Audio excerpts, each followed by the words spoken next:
What's going on, y'all? It's your boy JJ here, back with some more Pokemon Brilliant Diamond. Last time we explored the Spring Path, Turnback Cave, and encountered the legendary Pokemon at the end, Giratina, which actually gave us a bit of trouble trying to catch it, but hey, we did eventually catch it. And in today's episode, we're going to be going for the next legendary Pokemon in our quest, and you can find the quest to at least start it, right over here. This inconspicuous house right below the gym. There's a boy appearing to be asleep right here. He's flashing about in his sleep. He's muttering something. Dark is watching me.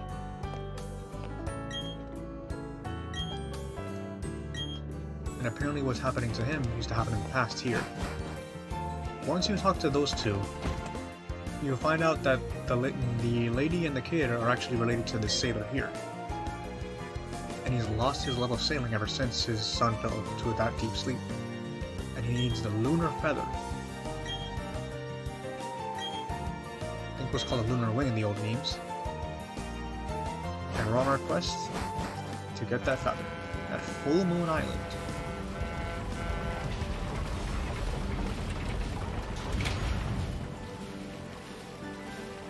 On our way we go.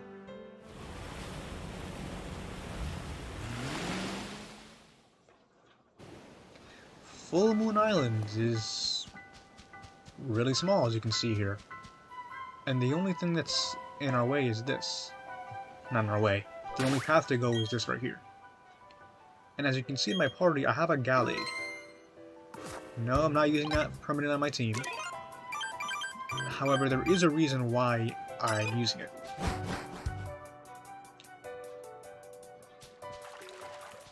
And this is the Pokemon that we have to find here.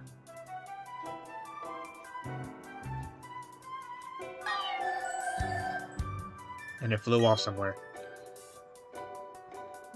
But in its wake, we find our Lunar Feather.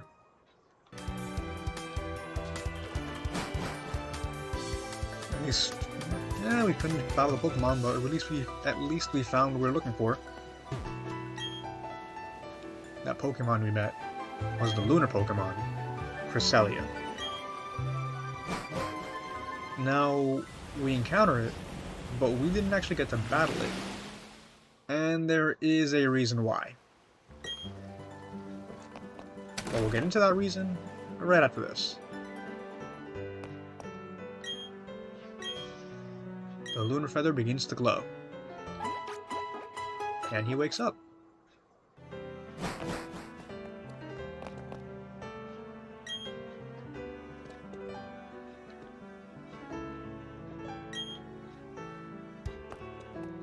We get to come sail with him again. Let's see what they had to say. He couldn't wake up. He saw it. A scary dream, a dark place, and there was a dark Pokemon. But he could hear his mom and dad speaking to him. No reward, but the reward of seeing that Pokemon was technically just as good. And we get to sail to Full Moon Island again. However, there's not really much there for us. Now, you might be asking yourself, what was the whole point of that? Well, Cresselia is a roaming Pokemon. As annoying as that is to deal with, thankfully it is the last one in this game. Unless you're playing Pokemon Platinum, where you have 5. But we're not playing Platinum. So we only have to deal with Mesprit and Cresselia. Now, just like Mesprit, it's a bit of a, I'd say, cheap and boring strategy if you really want to go that route. But I'm going to be going to Route 202? Yeah, 202, and just changing the route just to encounter it. What I'm hoping is that when I encounter Cresselia, I'll actually be able to weaken it down. And by weakening it, and my method of weakening, excuse me, is using Gallade.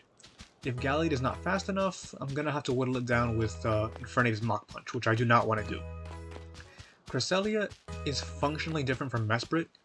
Mesprit, while being a balanced Pokemon in comparison to its fellow trio mates of Uxie and Azelf, Cresselia is pretty much a bulky wall, and while it does have a bit of bite in it, it is most known for having stuff like Moonlight, T-Wave, Toxic, support moves like that.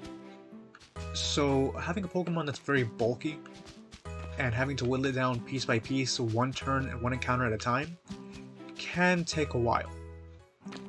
So what I'm hoping to do is, as I slowly encounter it, I'll encounter it once if I can, but when it's down to low health, that's when I will start to catch it, and I'll get back to you guys then. But for now, we at least want to show off one encounter with it. And what's a bit more annoying about Cresselia, when you're facing it, is that it does not have the same music as Mesprit or the other legendaries like Giratina and Heatran. It uses the regular encounter theme, at least in the old games. If they changed it, good. But we won't know that until I encounter it, which I have no idea when will that be. So, if anything, I'll cut ahead to when I encounter it. So I'll see you guys then. Finally got into our route here, and let's hope we can actually encounter it. Here we go. Let's hope this works. Unfortunately, I don't have any repels on me. I mean, I do. I have tons of them. However, because of Gallade's level and Cresselia's level, I don't think they'll work, because I believe Cresselia is level 50, I believe? Probably wrong about that. Still here, thankfully.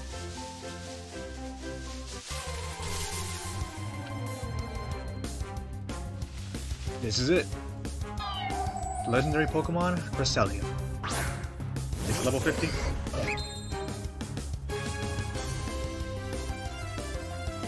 It is level 50. And hopefully we can at least whittle it down here with Mean Look, trap it down. Yes, thankfully. Now, with Cresselia being level 50, we can... oh, well, let's fall with it first. It has the moves Safeguard, Moonlight, Psycho Cut, and Slash. So, what's weird is, because it's a special attacker, technically, I don't know why it has those moves, but it does. I mean, its attack stat is 70 compared to its special attack of 75, so it's not the worst. But its bulk is what's impressive. With 120 defense, 130 special defense, and 120 HP, with decent 85 speed, it is pretty potent. So it's a very good wall. However, it does get most of its support moves by later levels or by TMs, with I believe its only healing move right now being Moonlight, which is going to be annoying to deal with. But if you manage to get a good nature and know how to raise it properly, you're going to have a really good wall on your hands. Good enough for it to be used by Tower Tycoon Palmer during his rematch, if you're interested in doing the Battle Tower. And if you're gonna do that, may God be with you, because the Battle Tower and any high-leveled battle facility in the main series games can be a pain to deal with. And I also gave Gallade False Life as well, so it cannot KO Cresselia. So it's at 1 HP right now, but it used Moonlight. And it's gonna heal a lot. Right back up to green. Thankfully it does have 40 PP, so we are going to be here for a while. And Moonlight only has about 5 uses, I believe, a maximum of 8. So even though we'll be here a while, it won't be too long if it uses them all up fast enough. Fortunately, it has 2 critical hit with Psycho Cut and Slash. But we'll try what we can, if we can ever start throwing Pokeballs. I'll say this at least, with it using Moonlight so much right now, when it's at low health, we do get a chance to use Timer Balls later on, because if we use up all our False Swipes, that's at least 40 turns, and that brings the Timer Ball to max power. And if not, we got it to low HP on False Swipe by using up all its Moonlights. That probably made no sense right there, but hopefully no one did. I believe that was usage number 4, so next time should be the last time. There you go, Safeguard. Safeguard would have been annoying to deal with too, because I wanted to give Gallade here Thunder Wave or Hypnosis, because it gets both. However, I didn't have the TM for it, for Thunder Wave, and I believe it gets Hypnosis as a Cresselia and Ralts, and I already missed out on that. And if not, it's not too much of a big deal. And there's the last Moonlight.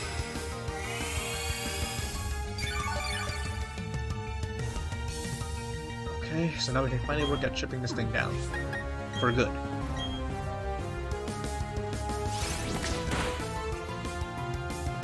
I suppose while we're here, I can talk about the last few things that I need to do for this game. Thankfully, it's just going to be all Ramanus Park after this. Because the only Pokemon I have left in the Pokedex as a whole, and everything left to show off, or most of it at least, is in Ramanus Park. The only thing there is Snow Point Temple, which we will explore after Ramanus Park, and then after that, it's just the Elite Four rematches. So we are very quickly approaching the end here, and I'm really worried that if it gets a crit one more time, it might knock us out.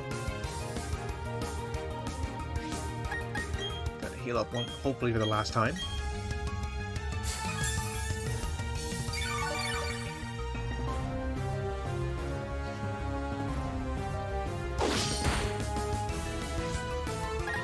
I wonder how it feels to get slashed by those crescent arms. Did they mention those are like blades or something, or what? Anyway, time for that time-honored tradition of throwing balls, and hoping they actually work, and counting to 1. 1. It seems like every single time I say counting to 1, it just breaks out at 1 immediately. But hey, that's the fun of counting to 1.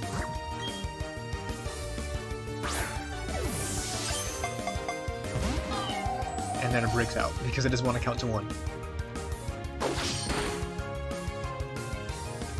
Gets a crit again. I think we can live another Slash crit, but not Psycho Cut. And if Gallade does faint here, Cresselia can run away. So I'm not going to risk that. Unfortunately, however, because of the amount of PP it has for certain moves, I believe mostly Slash and Psycho Cut, or Slash specifically, 20 and... they both have 20. And Safeguard has 25, so we could be here for a while, but if it does end up taking that long, it might struggle to death, and I do not want that. 1, 2... and you've already been here a fair amount of time because of those moonlights. So you know what? Since it has been a fair amount of time, let's try a timer ball. 1. Not long enough.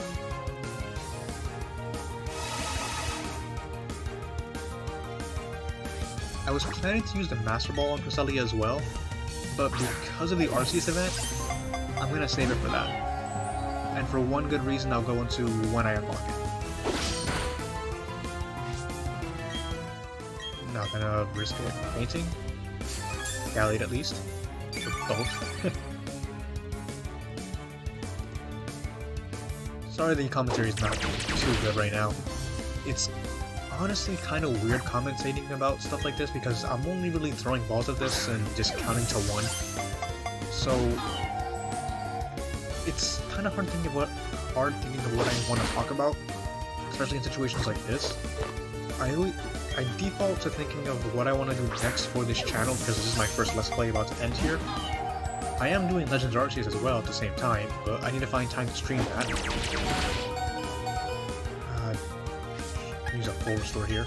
I almost clicked run. If I click run, it'll still be here. It's not gonna. It just counts as a runaway on its end, I believe.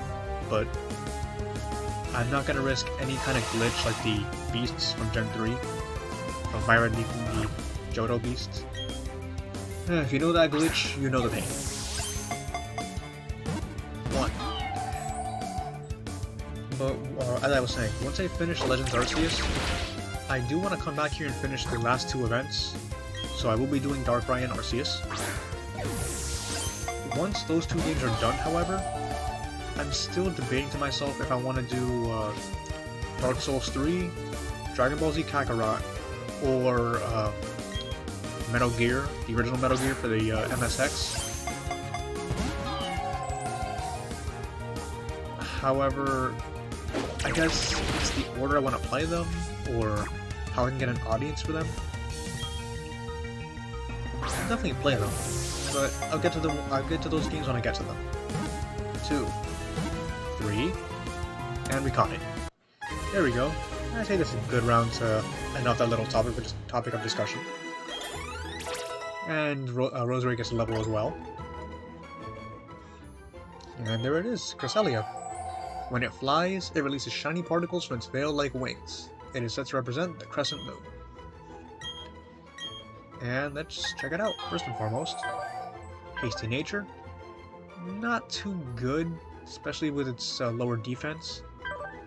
But not the worst. Still had some pretty good PP, but it was better to finish it now than later. And we'll send it to the box. And it's still some time left. I can thankfully box Gallade now. Gallade was very much a help in this.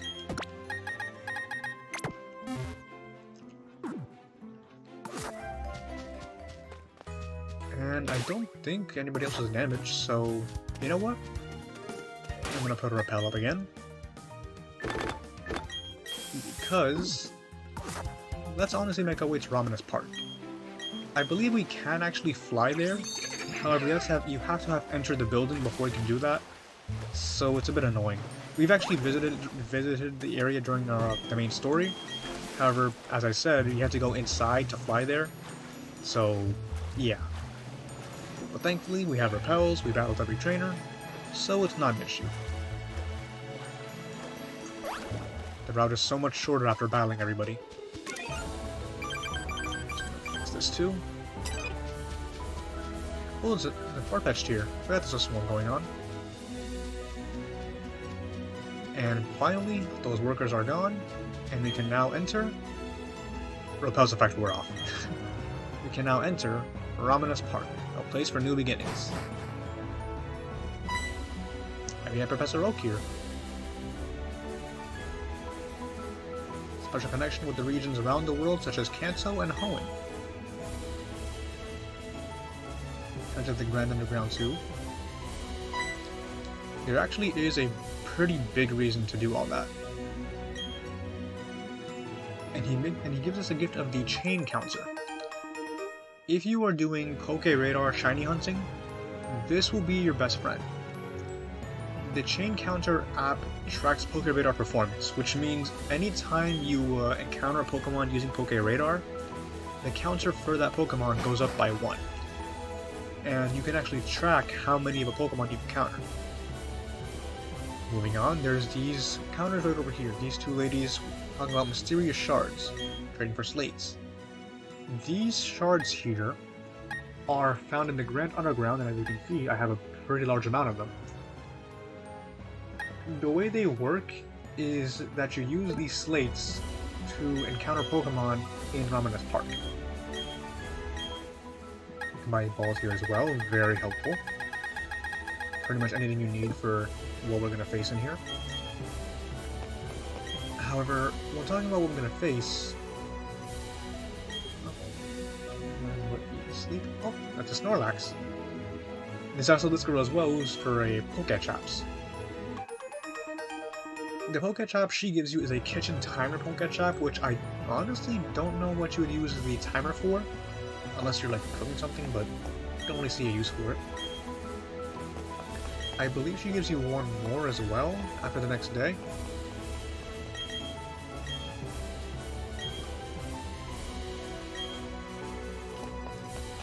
What else do we have here?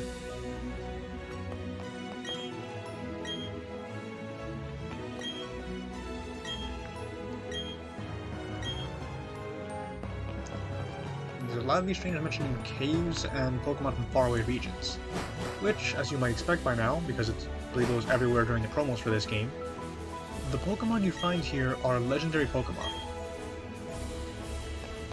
Legendary Pokemon from every single game before Diamond and Pearl.